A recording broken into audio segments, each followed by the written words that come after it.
One of the big problems I see in the families that I work with is an in-law relationship. Either it's the mother-in-law or the father-in-law, or maybe it's the mother-in-law, father-in-law that can't stand the son-in-law or daughter-in-law.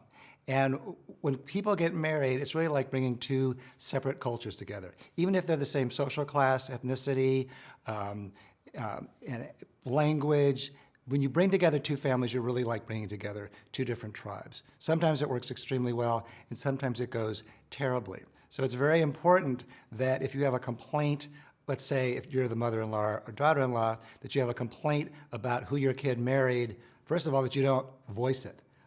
Because that's one of the surest, fastest ways to alienate your child from you. In general, as one mother said to me, keep your mouth shut and your purse open. That's your general rule of thumb in having a good relationship with a son-in-law or a daughter-in-law. Secondly, if you have offended them, if you did say critical things to your child about them, it's important that you make amends to them and to your child. Why? Because they're the gatekeeper to your relationship with your child.